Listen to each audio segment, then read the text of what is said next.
Welcome to Self-Care Tips. I am Irene Njoroge, and we're going to talk about getting the most of your fridge. It is difficult to imagine life without a refrigerator.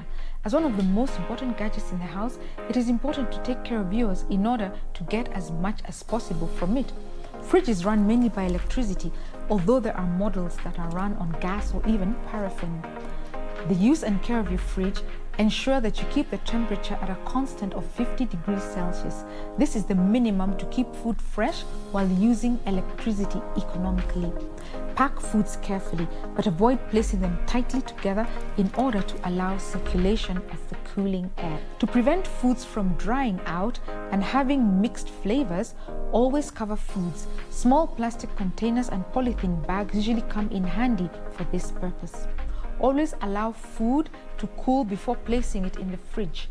This will help to save on your electricity bill because hot food raises the temperature of the interior. To save costs further, avoid opening and closing the doors of the fridge more than is necessary. Clean and defrost your fridge regularly to improve its efficiency. The deposit of hard ice makes it use more electricity. Easy ways to defrost your fridge. Follow the manufacturer's instructions. Turn off all the power and turn on the thermostat to defrost. Remove all the food and leave the door open. Place a drip tray covered with newspaper under the freezing unit. Remove all the shelves and wash them. Remove the ice trays, wash and refill them with fresh water. When all the ice is melted, clean the middle with a weak solution of bicarbonate of soda. Do not use soap and dry it thoroughly. Set the thermostat, restart the power, clean and replace the food containers. If you intend to leave your fridge unused for a long period, leave the door open. This will ensure free circulation of air and will prevent mold and odor from building up. This has been Self-Care Tips on how to take care of your fridge. I am Irene Njoroge.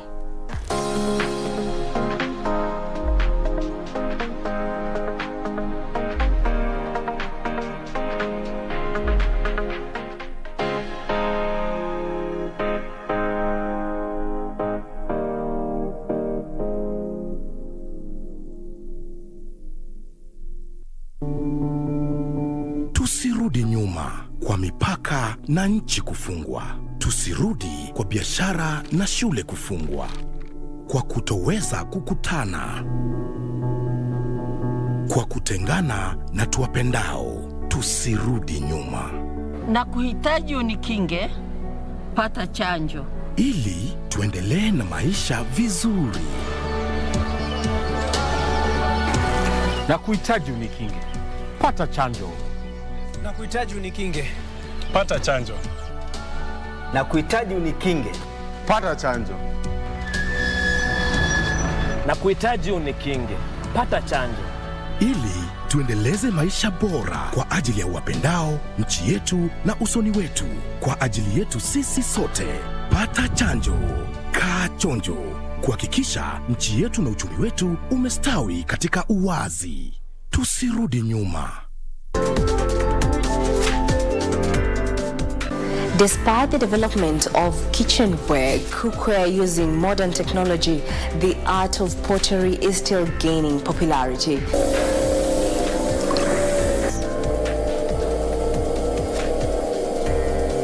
The process proudly brought to you by Buchan Furnitures Limited.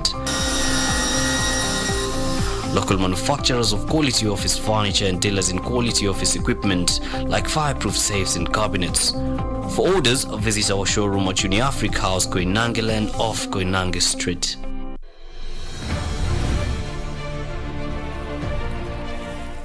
Miaka ya 80, mfumo wa 4K Club ulivuma sana katika shule za msingi na ukasaidia wanafunzi wengi kuwa na ujuzi na maarifa muhimu. Zamani imeonekana kama kwamba agriculture ama mambo ya kilimo ni kama mambo ambayo yanafanywa na watu ambao hawajasoma, lakini hiyo sio kweli. Hata hivyo vilikosa ladha na vikafifia.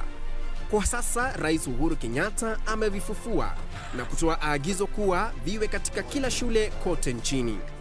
Tazama KBC Channel 1 Ijumaa hii saa 2:30 ujionee jinsi wanafunzi wa shule tofauti nchini wanavyotekeleza baadhi ya miradi ya 4K Club na ile ya Young Farmers Club.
Good evening, and thank you for creating time to join us on Prime Edition tonight, the 26th day of January, the year 2022.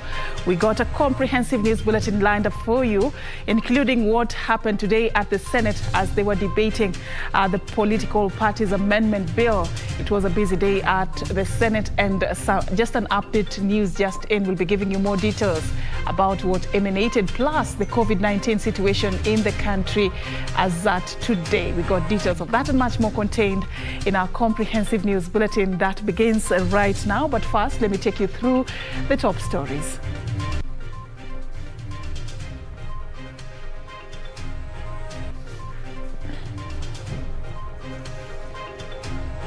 All eyes on Parliament. Senate passes the political parties amendment bill as the National Assembly makes yet another false start. What we are doing like this particular time, we have already a learning advert to replace the teachers who have left the commission. And hitting the ground running, ANC, UDA and Ford Kenya in a joint hunt for political support.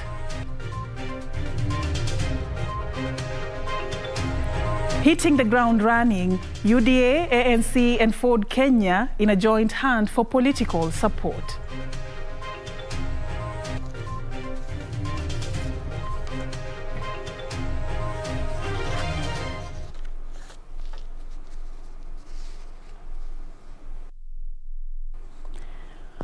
All right, let's kickstart this bulletin with our top story. Our sign language interpreter tonight is Lucy Mwaura. My name is Serfine Achieng Oma.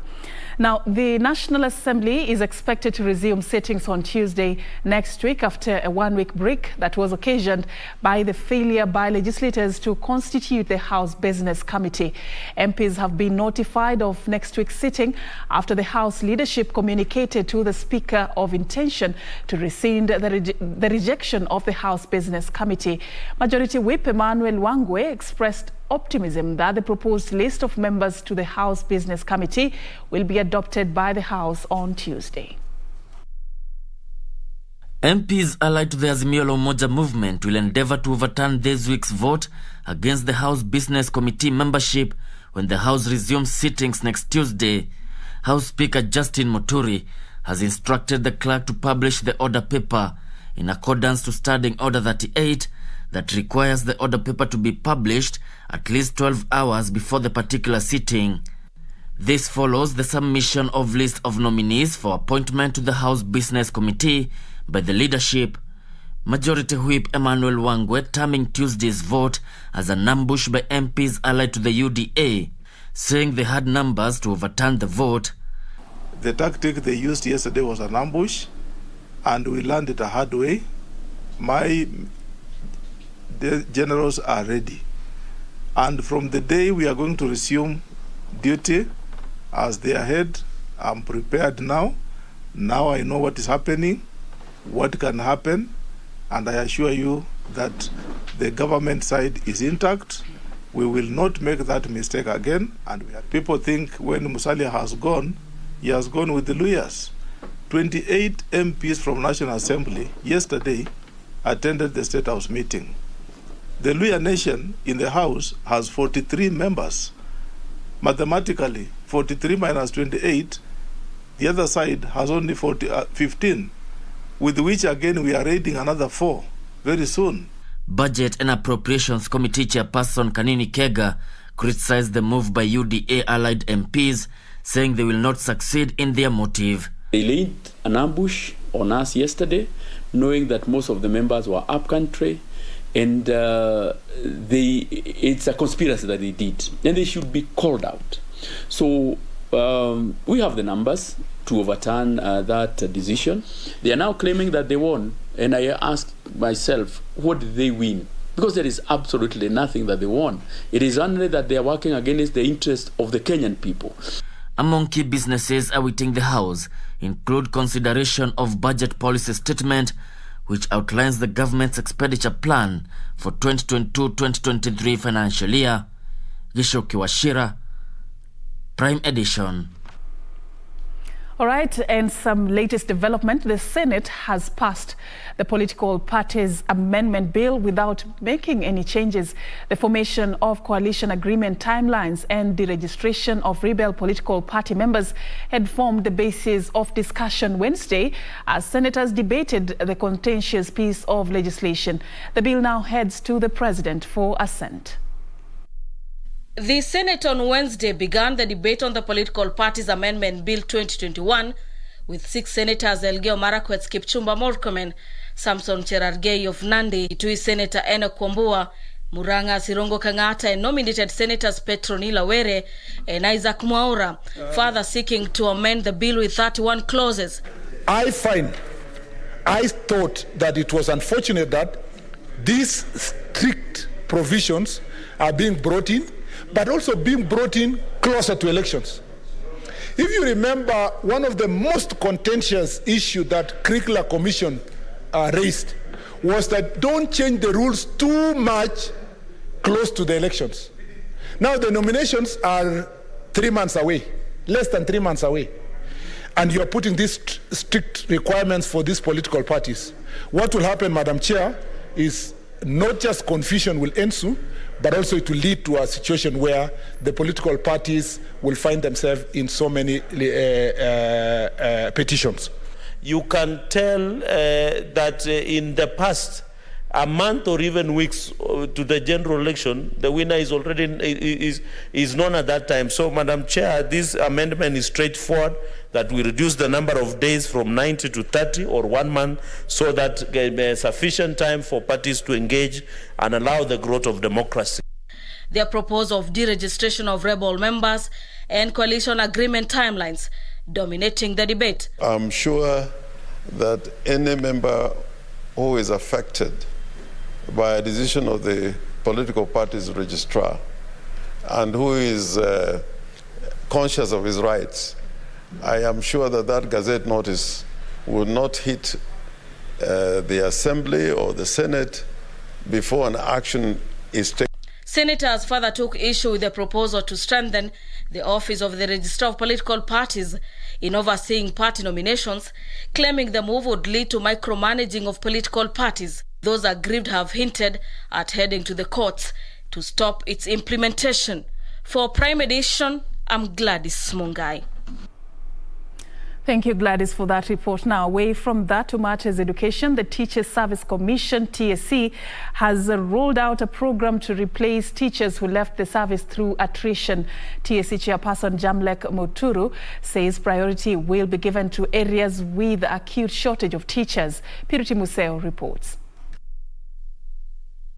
The Teachers Service Commission, TSC, has embarked on a recruitment exercise to replace teachers who left the service for various reasons. As a commission, what we are doing like this particular time, we have already aligning ANDVAT to replace the teachers who have left the commission in this county through natural attrition. We have already been replacing for the last 3 years teachers that have left the profession or the commission. and we are going to add more teachers. TSC National Chair Jamlek Muturi, who spoke in Tambach Teachers College in Elgeyo Marakwet County, urged unemployed teachers to take advantage and apply for the vacant positions. Hard challenges in some areas that are hard-to-staff areas. And as a commission, we are going to ensure that those areas where the deficit is very glaring, we are going to ensure that when you do staff rationalization and when we also deploy the newly posted recruiting teachers, then we are going to consider those areas. He noted that the government was working towards increasing the number of teachers in schools to improve the quality of learning in all government institutions. Our message was very simple, that we work together with various stakeholders so that we can enhance performance. We can also create an environment where teaching and learning can be effective and can be done well. TSC has been on the receiving end from teachers' unions and leaders for failure to post teachers and end the acute teacher shortage. Purity Museo, Prime Edition. Now, 3 senior managers of the Kenya Power Company arrested in connection with a nationwide power outage experienced 2 weeks ago have been released on a 1 million shillings cash bail. The 3 denied 2 counts of sabotage, even as 6 of their colleagues were released due to lack of sufficient evidence. Before Kahawa Law Court's Chief Magistrate Diana Mochache, the 3 managers, Raphael Ndolo Kimeu, David Mutitu Kamau and Julius Karani Mwaniki, denied that they were to blame for the blackout which engulfed parts of the country a fortnight ago. The 3 are accused of failing to maintain and reinforce the Dandora-Embakasi high-voltage power lines used for the supply of electricity to citizens of the Republic, leading to the power outage. In the second count, it is alleged that the 3 willfully neglected to attend to the Dandora-Embakasi high-voltage transmission power towers, which had been vandalized.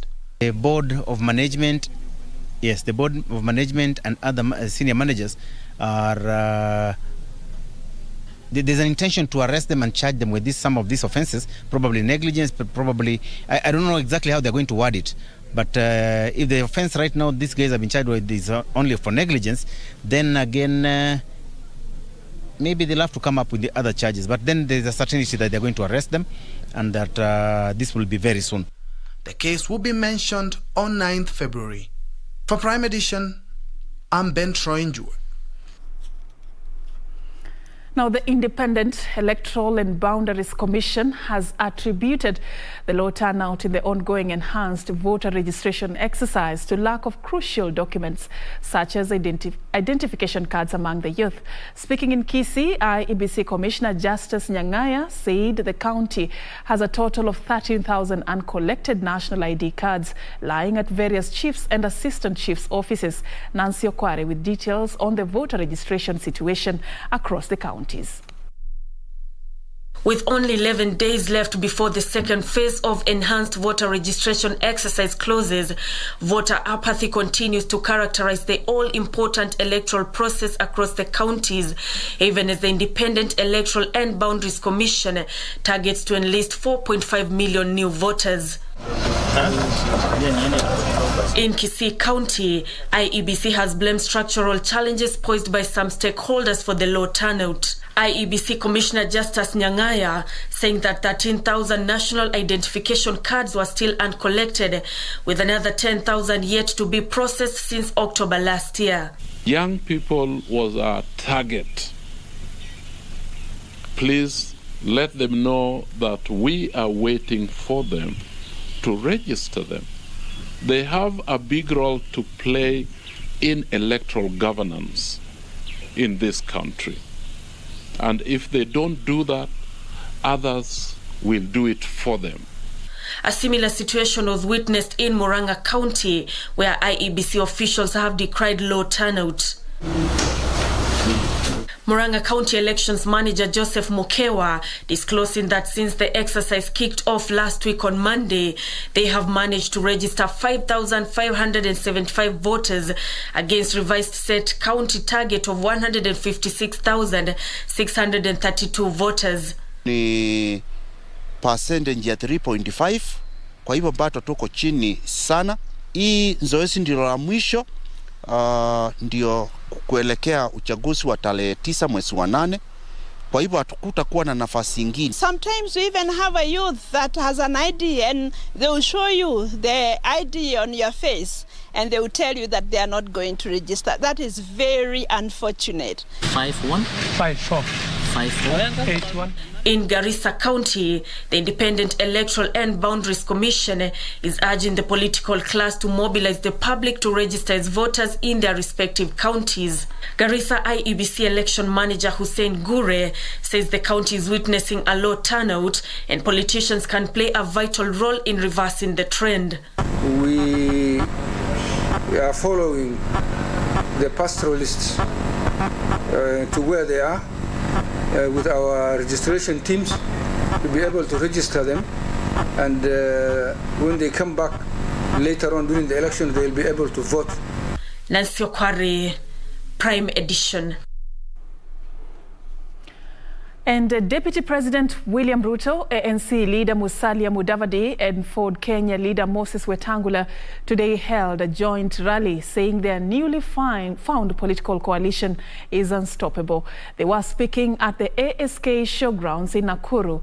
Tabitha Karanja, associated with the Keroche breweries, was among leaders who joined the Ruto allied team during the rally. Ben Shumba reports.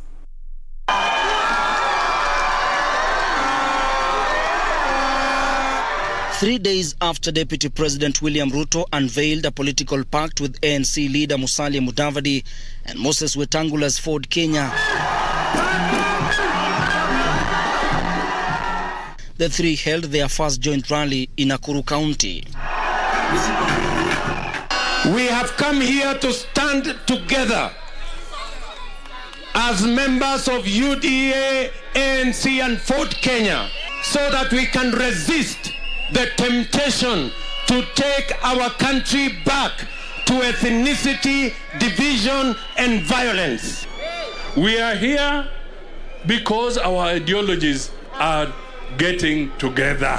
We want to have a Kenya where everybody has a sense of pride, a sense of ownership. The leaders accused the One Kenya Alliance principles of using intimidation to advance their political agenda. We are united by the things that bother our nation, and that is our bond. The leaders urged residents of Nakuru to resist any attempts by a section of political leaders to divide them along tribal lines. Tumeona ya kwamba Mheshimiwa Musalia Mudavadi, Mheshimiwa Moses Wetangula na naibu wa rais William Ruto wameungana wakiongoza vyama vya kitaifa kuhakikisha kwamba taifa letu limewekwa kuwa taifa moja. Hawa ndio sisi community ya Waluya tulikuwa tumengojea waseme vile wamesema na Ruto namna hii. Kwa hivyo tumelock Western. Hakuna kitu kingine. Sisi tuko pamoja.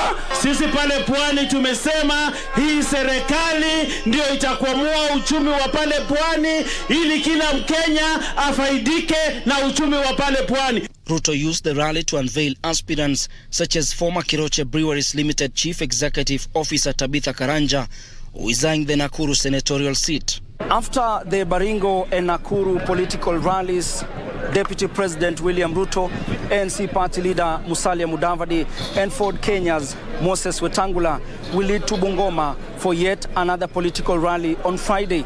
The three leaders are expected in Kirinyaga County on Saturday for yet another political rally. With less than 200 days before the August polls, the leaders maintain their partnership is the only one that will transform millions of Kenyans who are living in abject poverty. Reporting for Prime Edition from Nakuru County, I'm Ben Chumba. Thank you, Ben Chumba, reporting from Nakuru County. That report is taking us to our first break on Prime Edition. Do stay with us. We still got more lined up ahead for you.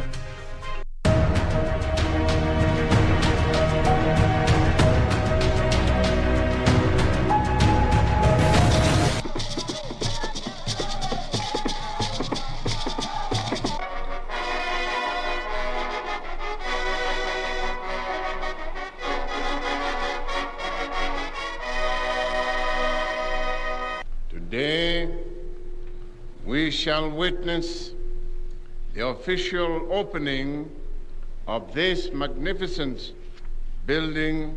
It will be not only the tallest building in Nairobi, but also the most beautifully designed.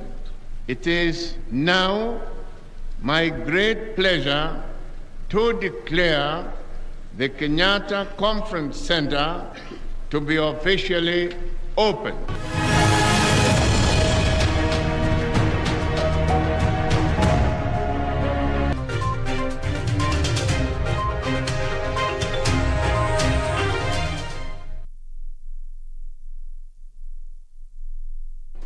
Do you have a news story to share with KBC? Get in touch swiftly on email news@kbc.co.ke or call 0723-892-654 or 0734-780-124. Beacon Furnitures Limited. We're local manufacturers of quality office furniture, dealers in quality office equipment like fireproof safes and cabinets. Our automated state-of-the-art factories at Henna House along Enterprise Road in Nairobi's industrial area. Our showroom is at Uniafric House, Koinange Lane off Koinange Street. We are passionate believers in locally manufactured goods.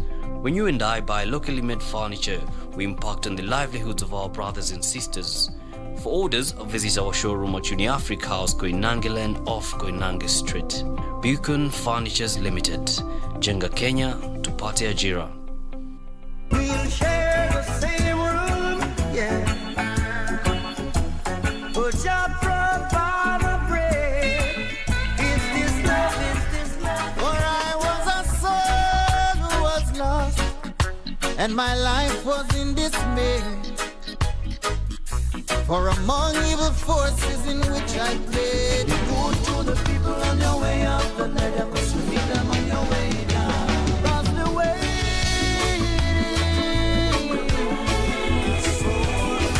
I'm losing all control. Girl, I can't fight this feeling. It feels so right.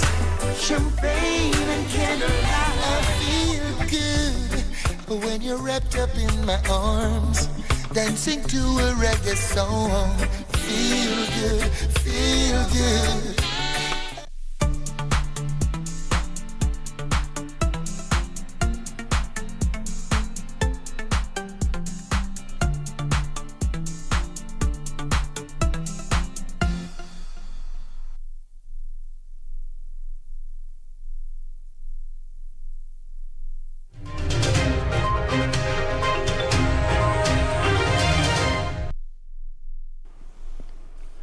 Welcome back and thank you for staying with us. Now on to the COVID-19 situation in the country. COVID-19 positivity rate stands at 3.3% today. This is after 182 people tested positive from a sample size of 5,477 tested in the last 24 hours. From these cases, 173 are Kenyans and 9 are foreigners. 99 are male while 83 are female. Total confirmed positive cases now stand at 320,766. 3 patients succumbed to the disease, all of them being late deaths that were reported after conducting facility record audits in the month of January 2022. Cumulative fatalities are now at 5,565. All right, let's move this forward. Post-mortem examinations and collection of DNA samples from bodies recovered along River Yala began on Wednesday amid calls by human rights defenders on the government to establish a DNA repository for all Kenyans. This came hours after the affected families faulted the Directorate of Criminal Investigations for allegedly stopping them from picking bodies of their loved ones to await DNA testing. Timothy Kipnusu with details of this report. Families who had earlier identified bodies of their kinsmen at the Yala sub-county hostel mortuary breathed a sigh of relief after a special team deployed from the Director of Criminal Investigation Headquarters finally pitched tent at the facility and began the preliminary processes. As we speak, the postmortem process is now underway. Also, the process of collecting DNA has begun. We are expecting that this process will take in the minimum 2 days. Speaking to journalists outside the mortuary, Naomi Cheptoo's brother Philemon Chepkwon's body is among those retrieved from the river. Expressed hope that the process will be hastened to enable them bury their kin. Tumeraukia hapa asubuhi. We came here very early in the morning. Jana tulikuja tukaambiwa turudi leo ndio wa collect samples za DNA na postmortem pia. So I came here with my sister and my 2 brothers. My bro wako huko ndani. They ndio wanangojea. One of them will give the sample, DNA sample. So tunangoja tu. We wish waharakishe. Mutiso Nzomo, who had also identified the body of his late brother Peter Mutuku, was equally relieved that the exercise had started. Tatizo wamechelewa, lakini kwa wakati huu wamefika, wako tayari.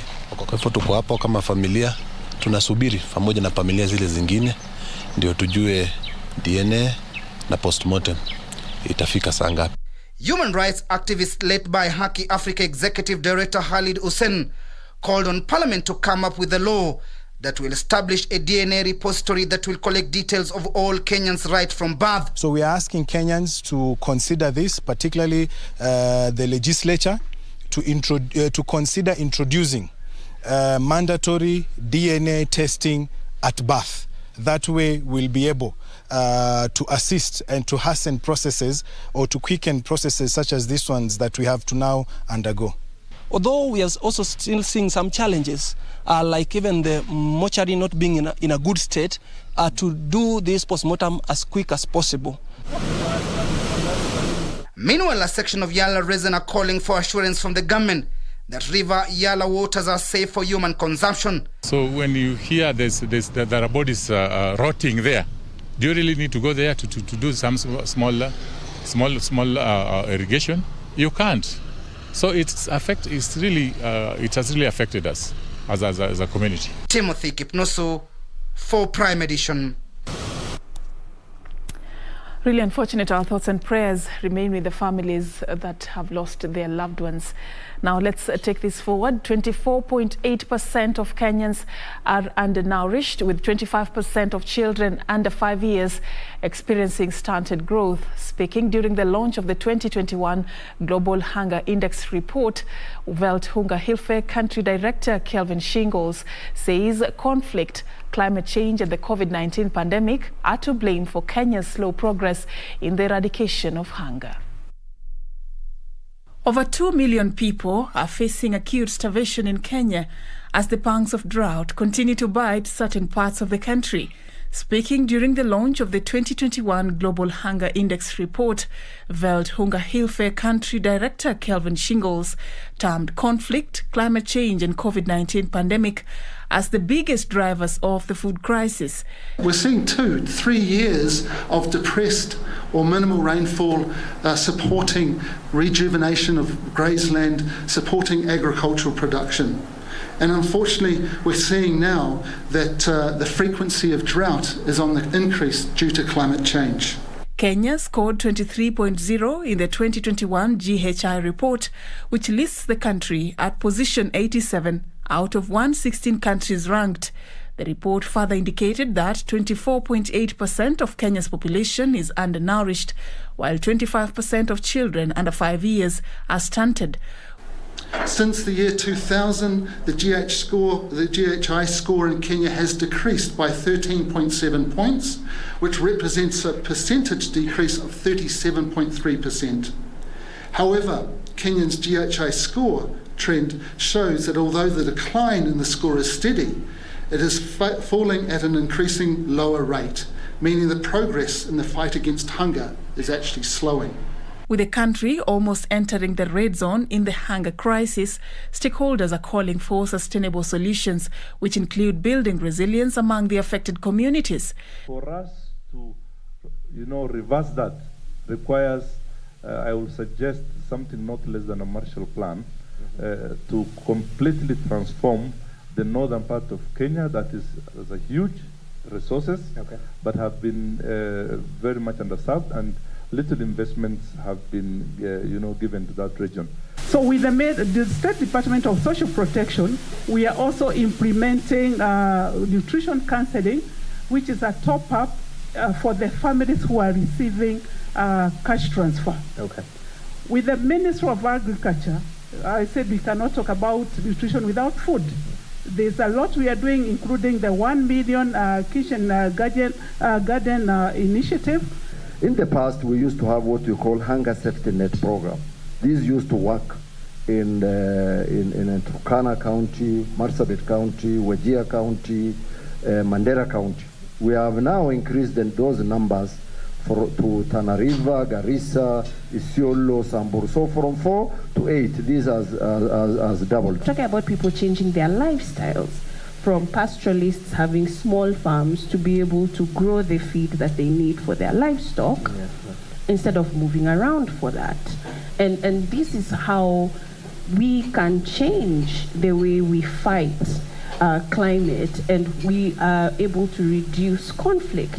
This is the 6th publication of the Global Hunger Index, which is a tool designed to measure and track hunger at the global, regional, and national levels. Now, the Indian government has encouraged Kenyan investors to invest in India owing to the cordial relationship between the two countries. Speaking while celebrating their Republic Day, the High Commissioner to Kenya, Dr. Viranda Paul, said the two flourishing democracies have developed a wide-ranging partnerships in diverse areas, which include medical tourism and in the energy sector. And as Ruth Wamboi reports, India has committed to enhance bilateral relations despite the COVID-19 pandemic that has strained most economies around the globe.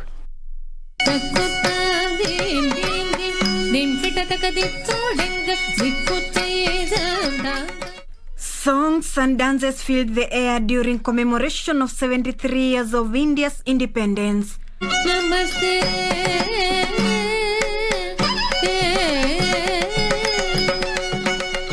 The message of peace and hard work was dominant as the Indian community in Kenya and around the globe celebrated this milestone.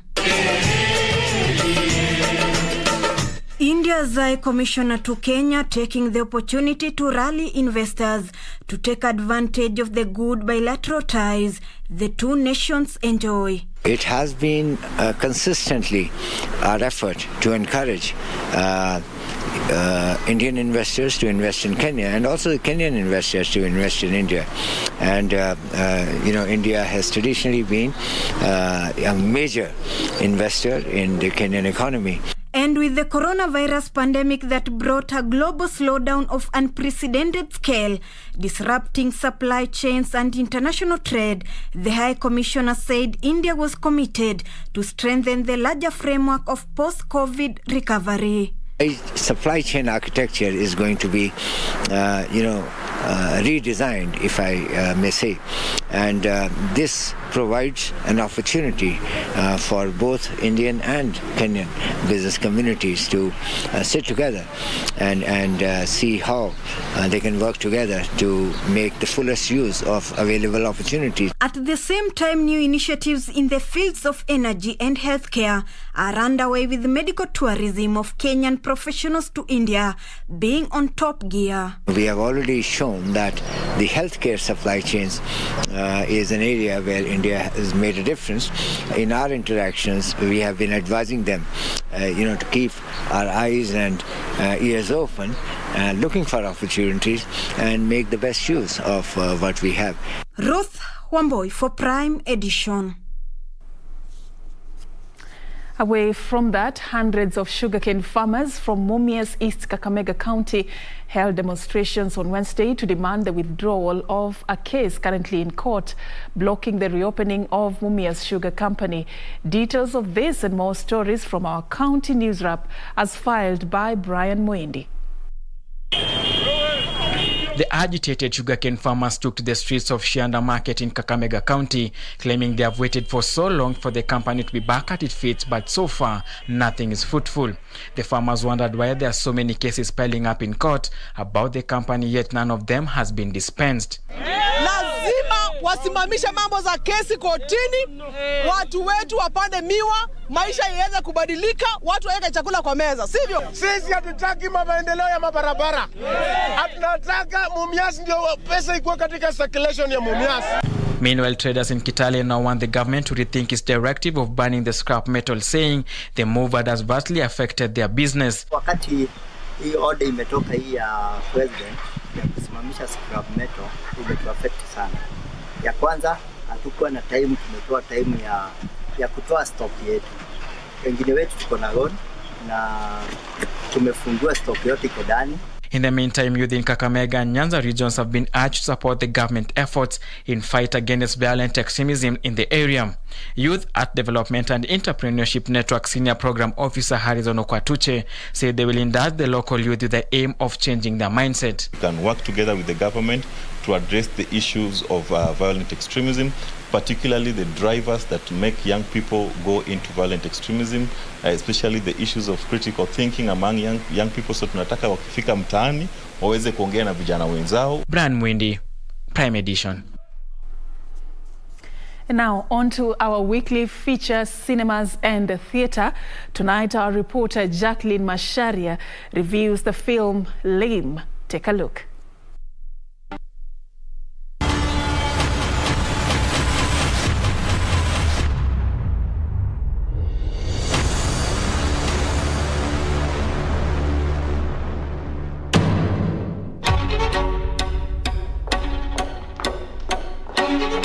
Lame, a film from Eldoret, presents the story of Lame, a young man interested in solving issues affecting farming in the region, and Tasha, who has the key to pushing the ideas to government policy makers in agriculture. Imagine amekama up na project yenye inaenda kusaidia agriculture.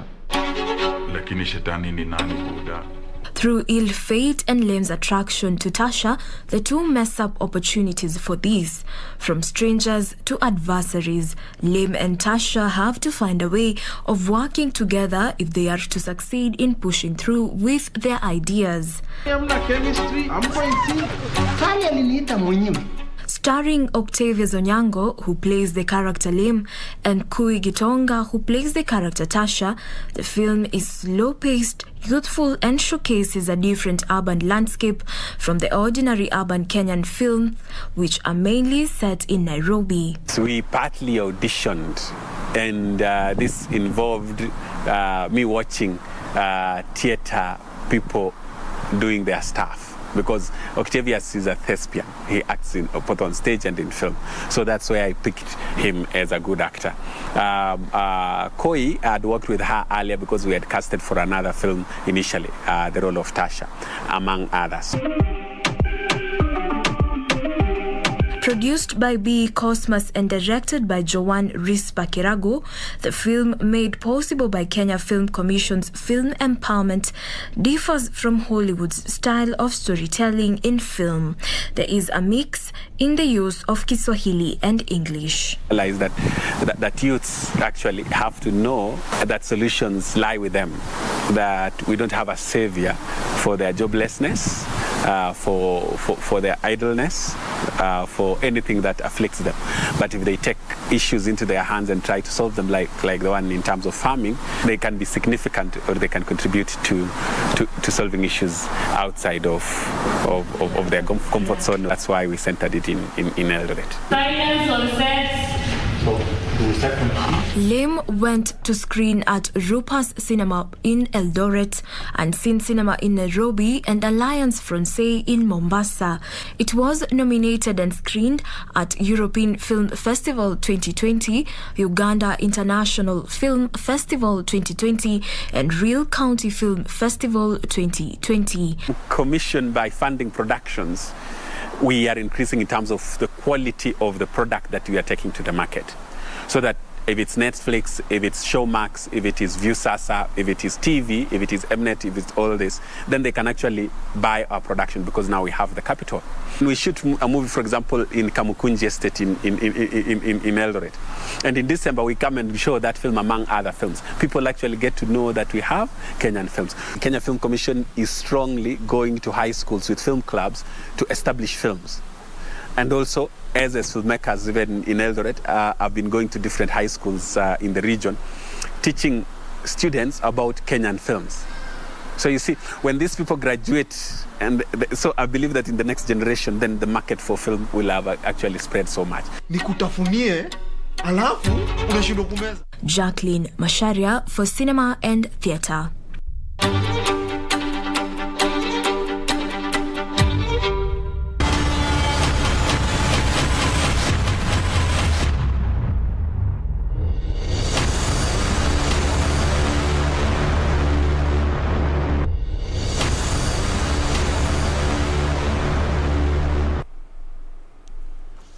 All right, talking about supporting local talent. We do this each and every Wednesday right here on Prime Edition, on that weekly segment that we have introduced called Cinemas and Theatre.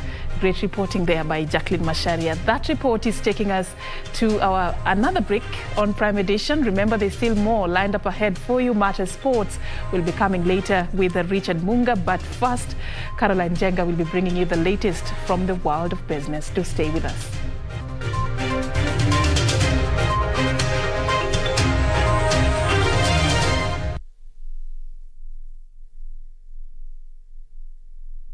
Ili kupata sikiza tune hii ya Bariki, mpiga simu bonyeza *811*963#. Baraka zinapowaendea watu, Mungu ninakuomba umbariki huyu ambaye anapiga simu, umbariki na hata umuinue, umfungulie njia yake, aende ainuliwe na kuwe mtu ambaye ni wa kuinuliwa. Ninapoenda kuipokea, Mungu fika mbele yake. Ili kupata sikiza tune hiyo ya Bariki, mpiga simu bonyeza *811*963#, *811*963#.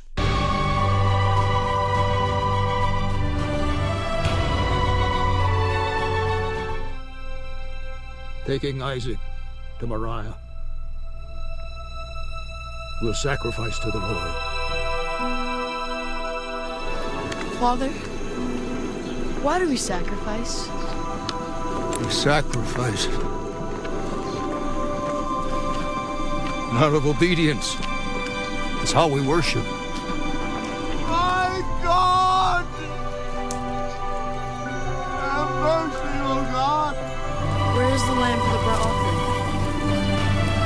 The Lord will provide himself a lamb.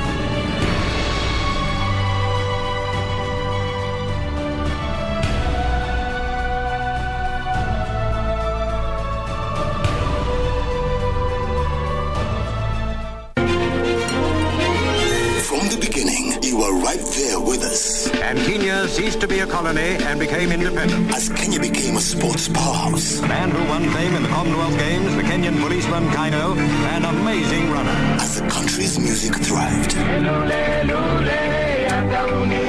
Now it's time to take it to the next level.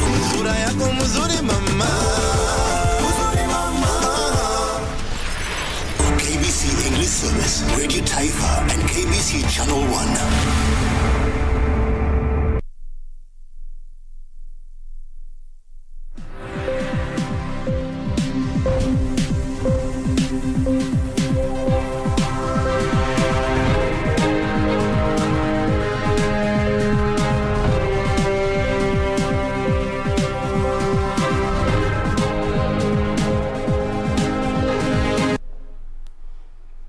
Welcome back, and I hope that you are doing well this Wednesday evening. we take a look at today's business.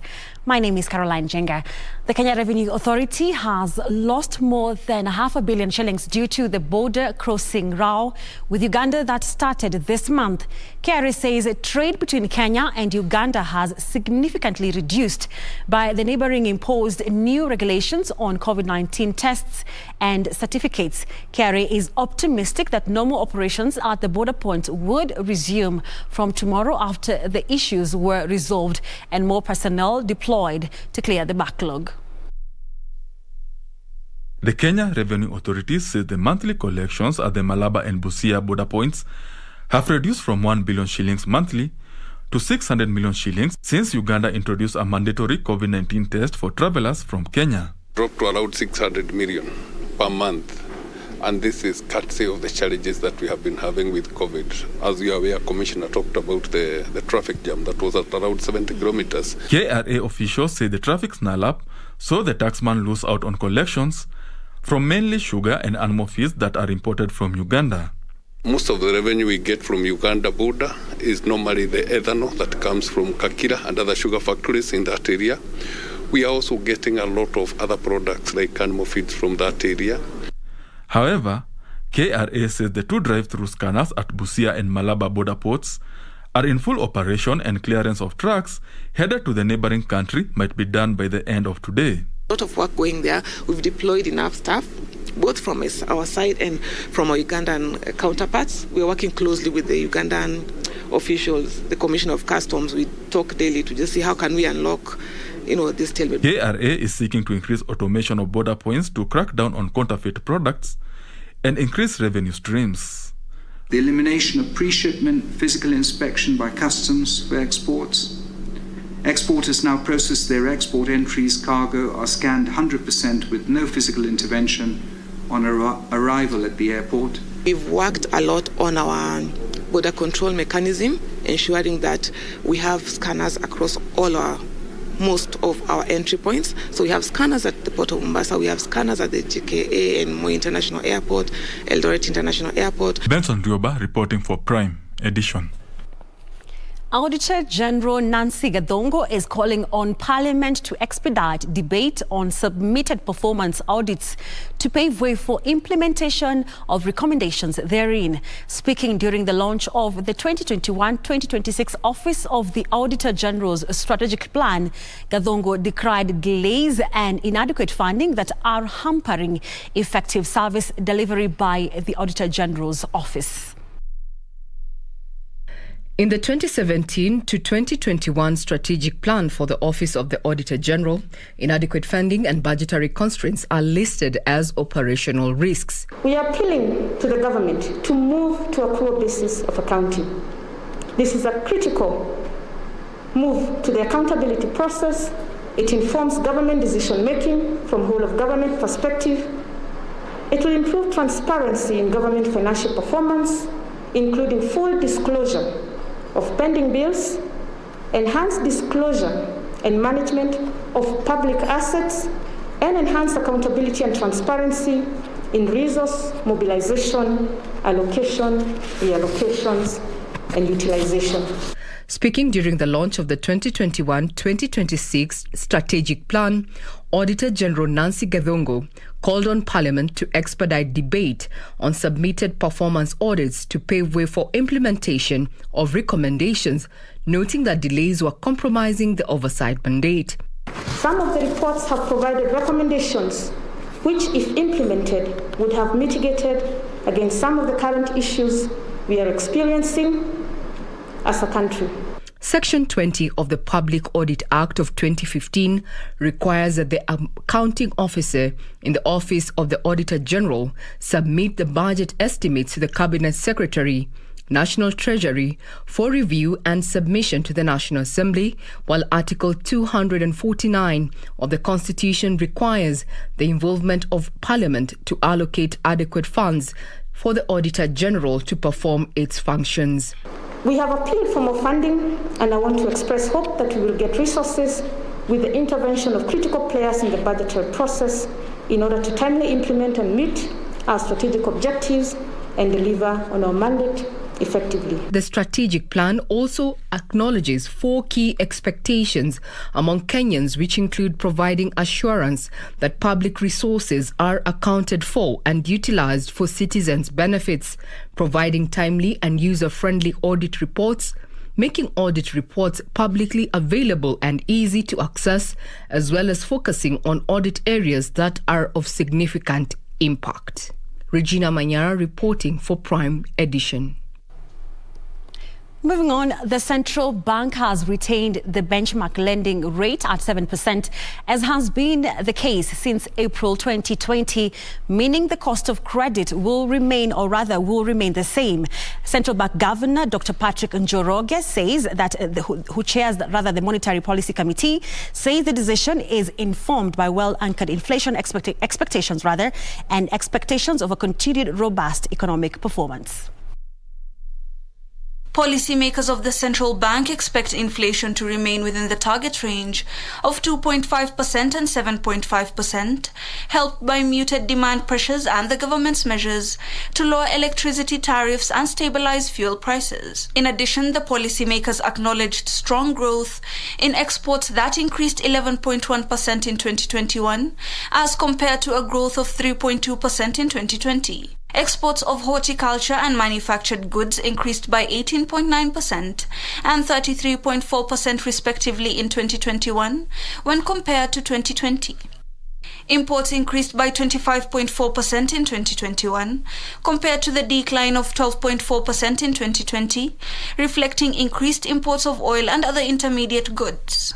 The Monetary Policy Committee notes that the banking sector remains stable and resilient, with strong liquidity, lenders reviewing their business models to leverage on technology, and enhanced capital and liquidity buffers. Policymakers say private sector credit increased to 8.6% in December 2021 from 7.8% 2 months earlier, and the number of loan applications was strong in December, reflecting improved demand with increased economic activities. However, the central bank says uncertainties in the global economic outlook have increased, reflecting elevated risks from COVID-19 variants, supply chain disruptions, oil price volatility, and inflation developments. The central bank, for the 12th time in a row, retained the benchmark lending rate at 7%. Reporting for Prime Edition, my name is Ibak Said. Well, and that is how we wrap up business news for tonight. Up next is a Forex market report, then the sports update. My name is Carol Jenga. Have a good night.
Ungenieleza ukweli kutokea mwanzo, usingekuwa mahali hapa sasa hivi. Kusema kweli hakuna la kufanya.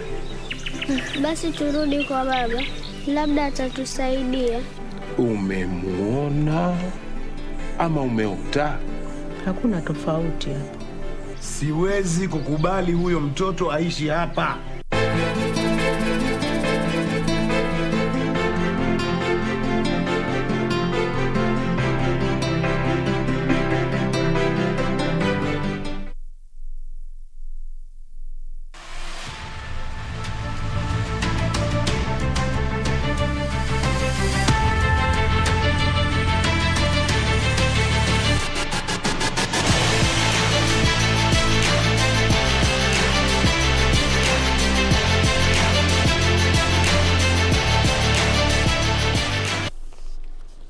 Oh, good evening. I'm Richard Munga with a daily sports update.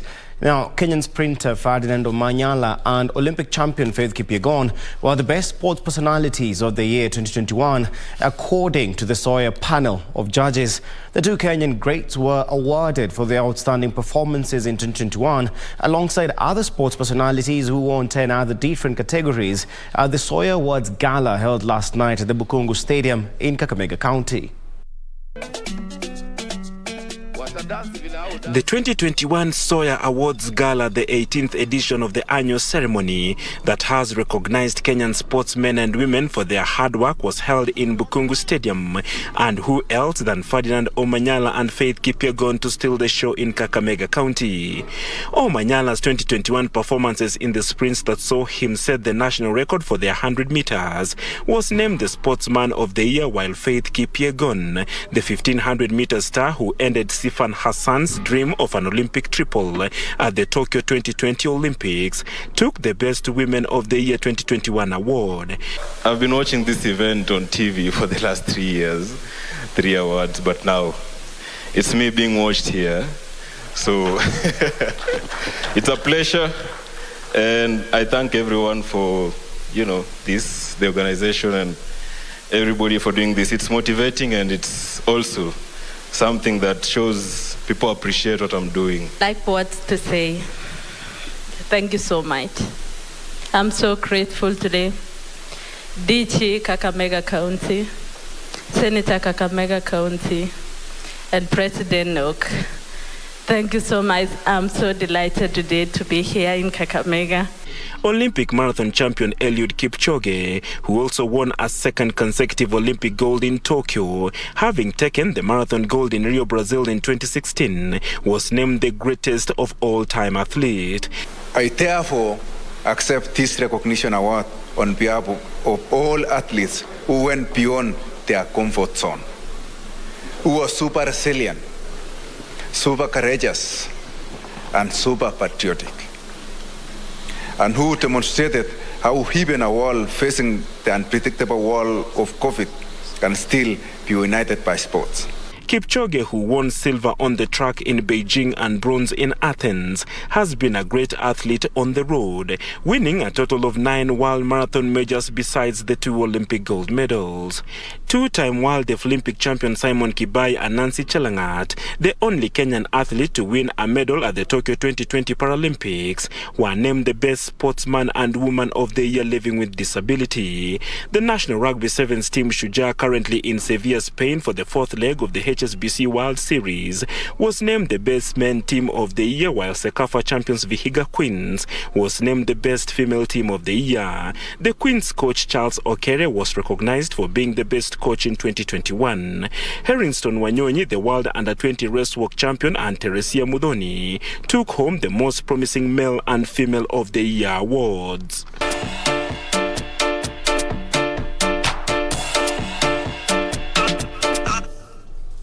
Meanwhile, Kenya Motorsport Federation Chairman Phineas Kimathi has thanked KBL for their support in this year's Kenya National Rally Championship after the brewing company signed on to be the official responsible drinking partner for the 2022 season. The season opener is set to kick off in Kajiado County on January 29th, where competitors will gear up for an exciting championship that will see them race in over 13 counties throughout the year. The Kenya Breweries Limited, through its beer brand White Cup Lager, will be the official responsible drinking partner for the 2022 season of the Kenya National Rally Championships.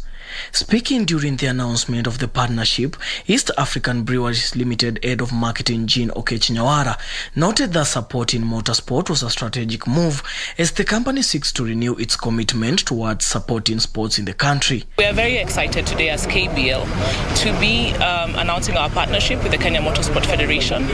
Over the past 100 years, KBL has been a committed contributor and partner in the sports industries. commenting on the partnership, Kenya Motorist Federation Chairman Phineas Kimanthi thanked Kenya Breweries Limited for their support in this year's Kenya National Rally Championship edition, saying that their inclusion will be perfect fit for the competition and an addition for Kenyan motorsport industry. We're happy because Kenya Motorsports Federation has continued to excel in many areas. Our drivers from Kenya have won the Africa Rally Championship for the 6th consecutive year, and we've also managed to win the inaugural FIA Africa Rally Championship junior title. The 2022 Kenya National Rally Championship season opener is set to kick off in Kajiado County on January 29th, where competitions will gear up for an exciting championships that will see them race in over 13 counties throughout the year. For Prime Edition Sports, I'm Daniel Mwendwa. Well, thank you, Dan, for that report. And moving on to other matters now, golf enthusiasts will be allowed to attend the upcoming Magical Kenya Ladies Open, which will be held from the 10th till the 13th of February at Vipingo Ridge's 18-hole Baobab course in Kilifi County. This follows consultations with both Kenyan government and the Ladies European Tour, under which the Magical Kenya Ladies Open is organized. COVID-19 protocols that govern public events in Kenya will be strictly applied for the safety and health of fans and players. For example, only fully vaccinated spectators will be permitted to access the venue. The tournament is the Ladies European Tour, that is LET, season opener for the 2022 season, with preparations in top gear to successfully host the event, whose prize money is set at 38.8 Kenyan million shillings.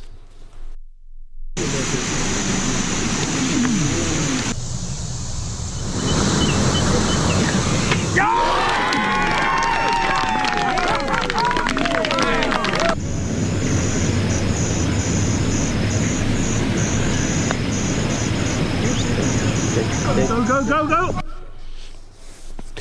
Now to other matters. Kenya's Angela Okutoi's dream debut came to an end earlier today after she lost out to Serbia's Lola Vladivojevic at the Australian Open Juniors Tournament. The African Under-18 champion exits the stage as the first Kenyan woman to make a maiden appearance in the third round in singles of any event at a Grand Slam event. Also, Stefanos Tsitsipas will take on familiar opponent in Daniil Medvedev in the semi-finals of this year's Australian Open after he beat Yannick Sinner in the quarters, while Medvedev emerged victorious against Felix Auger-Aliassime. Stefanos Tsitsipas wrapped up the opening set in 36 minutes and broke early in the second with a superb array of ground strokes.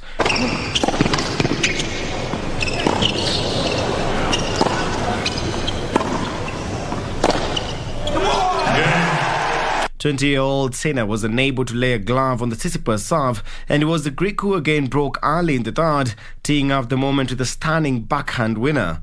I was really fired up myself to bring the best out of my game today, and I tried to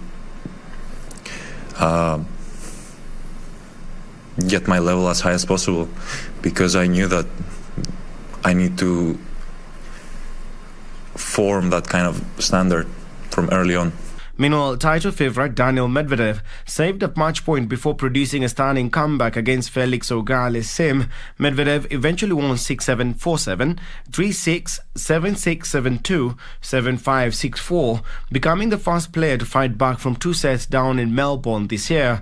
Player. We had a lot of matches already, a lot of tough ones. Few of them I won, few of them he won, and last year I managed to play pretty well.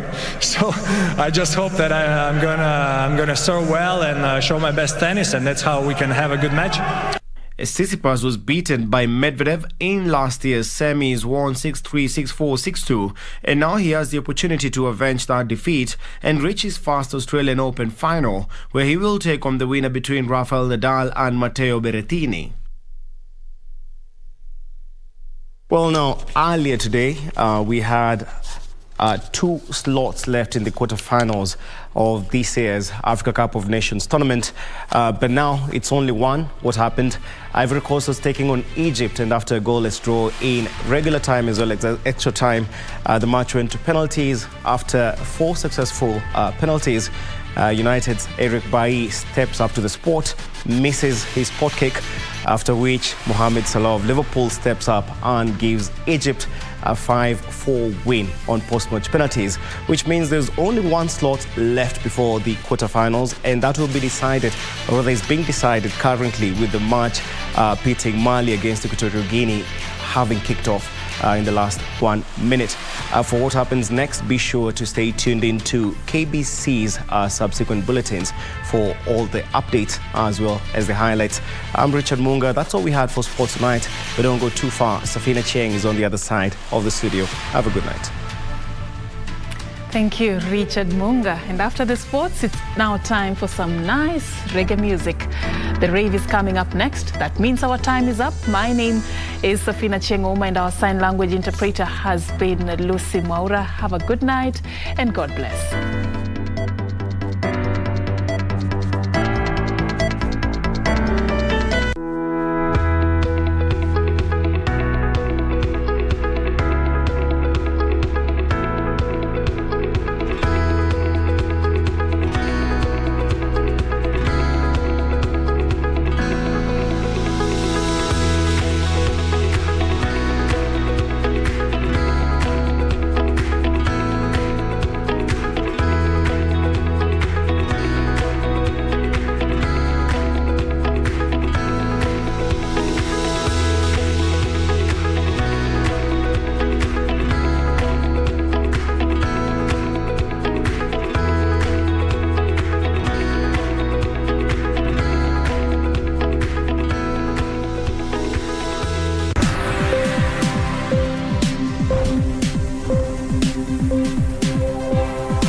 Log on to the